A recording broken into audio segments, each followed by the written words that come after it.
Hello, you gorgeous internet humans. Thank you for taking the time to watch this tarot reading. These tarot readings are based on numerology and not astrology. Numerology is the study of numbers and the meaning behind numbers.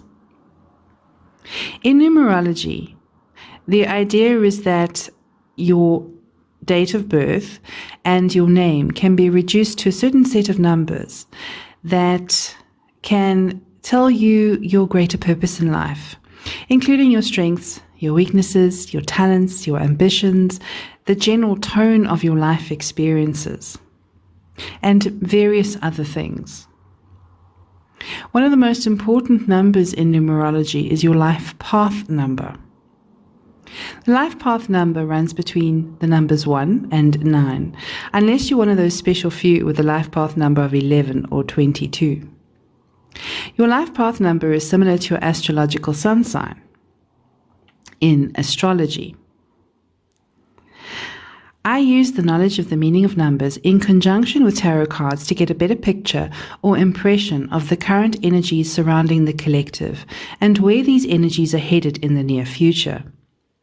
Because I'm reading collective energies, the storyline can be vice versa, or it may not resonate with you at all.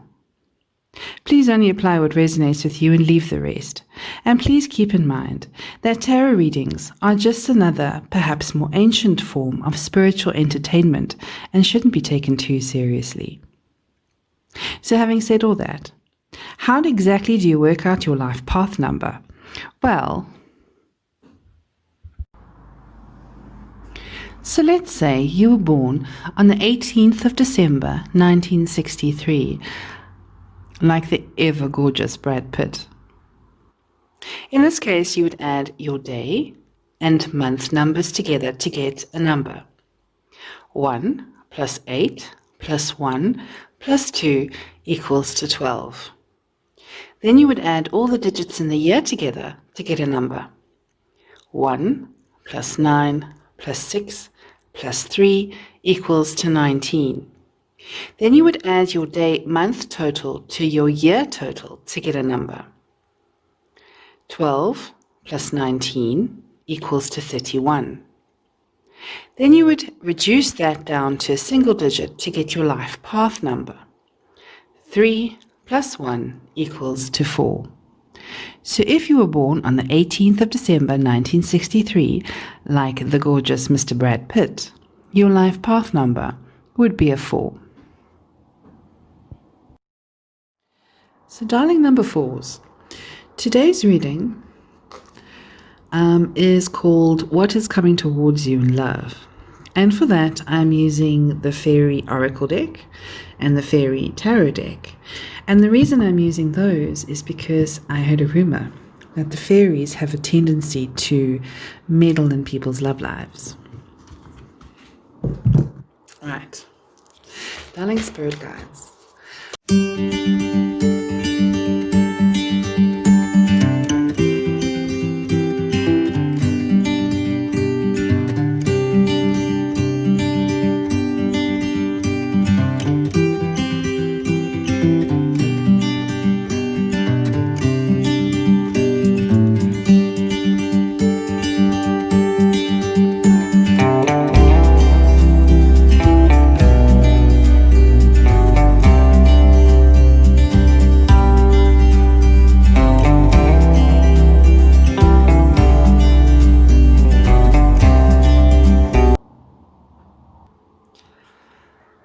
Alright, lovely number 4s. Your reading starts with this card, Shine Within.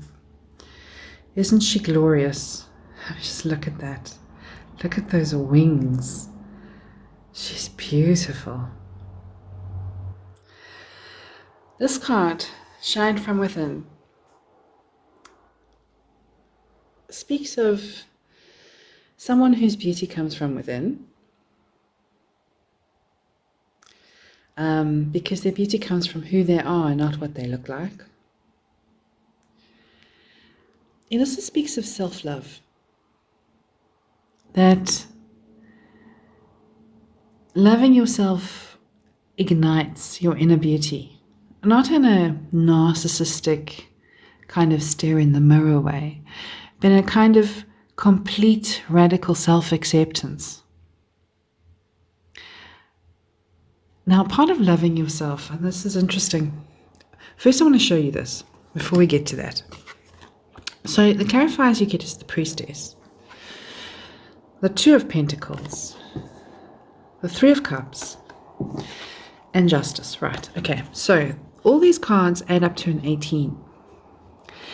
18 speaks of someone who is very careful about who they choose in love because they've experienced deception in love in the past. Either they've self-deceived or they have been deceived, okay? Now, interestingly, in these cards, you've got 3 threes as well. So you've got the Priestess, you've got the Two of Pentacles, and Justice, number 11, breaks down to a 2. Now, the thing about 3 threes in a tarot reading is that speaks of segregation. And segregation is a powerful force that keeps people apart. People are separated through strong forces outside of themselves that they cannot control. So, in the answer to the question that we're asking, what is coming towards you in love? The answer we're getting is that the person that is meant for you, the person that is going to come towards you, is segregated from you right now so that you can learn to love yourself and learn what loving yourself actually means. And if it's not you, then you are separated from them because they need to go through this process first. Okay. So the first clarifier is the Priestess. She's mysterious. She's spiritual. This card asks you to identify what you value most in the world. The knowledge you seek exists in that value. Regardless of any other circumstances, immerse yourself in your values. Connect to your values in every single way possible. Create a space and stay there until you find peace and serenity. This is about meditation. This is about figuring out what your values are. So the thing about living an authentic life is that you've got to figure out what your values are and then live in accordance to those values, to your own personal value system. When you do that, you live what they call an authentic life. When you live a life in violation of your value system, you feel like you are living an inauthentic life. So this card speaks of going within and really figuring out what your values are. There, even on the internet, if you go and do a Google search, you can do one of these quizzes where they tell you all your values. Because there's a set of values and they tell you what your values are. And that might be a nice starting point for you to figure out what your values are and how far away from those values you are currently living, for want of a better word, and then really immerse yourself in those values and figure out how are you going to bring yourself into alignment with your own values, your own value system, your inherent value system. And of course, if this is not you, this is the other person, and this is why they are separated from you. Then you get the Three of Cups. Now the Three of Cups, this is, for me, especially this card, this is the alcoholic card. It's not necessarily alcoholic, but it's definitely, there's the spoon, there's the alcohol, partying, drinking. For me, this card is about excess. It's about addictions. So it could be a food addiction, a sex addiction. This is specifically alcohol. So this person might use alcohol to numb themselves. Instead of doing the work, the hard work that is required,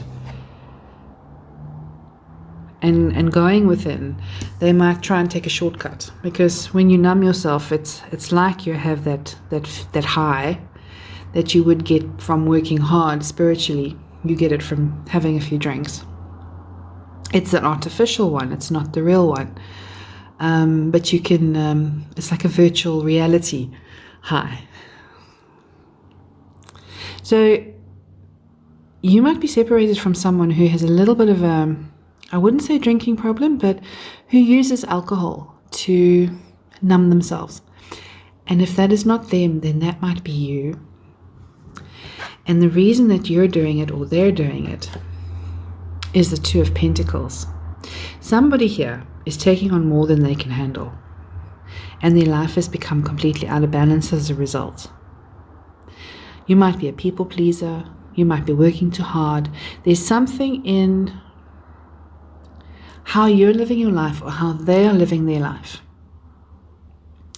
that has got you completely out of balance, and you're trying to balance yourself because, of course, we're always trying to help ourselves. You're trying to balance yourself by finding peace and serenity within a bottle. But what Spirit is saying, that that is not possible for you, or that is not possible for them. It has to come from a spiritual practice. It has to come from aligning with your values. It has to come from learning the art of true self-love, which is radical self-acceptance.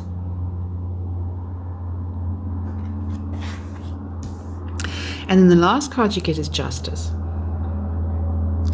Now, Justice says that if you can see how you brought yourself to this place, you can perhaps find a way to balance your karma. If you are facing a decision of how to behave in a situation, consider the future ramifications. Choose your actions wisely and carefully, and make a bed you will be happy to sleep in. This is either a message for you, or this is telling you why your person hasn't arrived yet, because they are going through this. They need to go through this process. They've got to make a choice. And of course, if they make the wrong choice and they decide to stay where they are and they don't bring themselves in alignment with their values and they don't learn to love themselves, then, Spirit or God or whatever it is you believe in will just choose you another partner. But for now, the person that is coming towards you is separated from you because of this. Either because you're doing it or they are. It's a beautiful place to be in, actually, because it's only when you hit bottom that you can push yourself up. It's like, I don't know if you've ever done this. You go in a swimming pool and then you blow out all the air and you push your body all the way down to the bottom of the pool, and you sit at the bottom of the pool. I don't know if you've ever done that. I used to do that as a kid often. And the thing is, you have to sink all the way to the bottom in order for you to then use your legs to push yourself up. That was my favorite bit. I used to do it just so that I could push myself up and feel like a dolphin or a mermaid flying through the water and up into the air. So this is a beautiful place to be, as hard as it is. Because look at this beauty that can come out of it.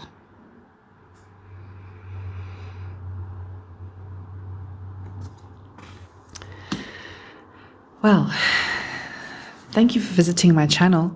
I hope you got something out of that. If you did, please like, share, subscribe, or comment. And I will see you again next week.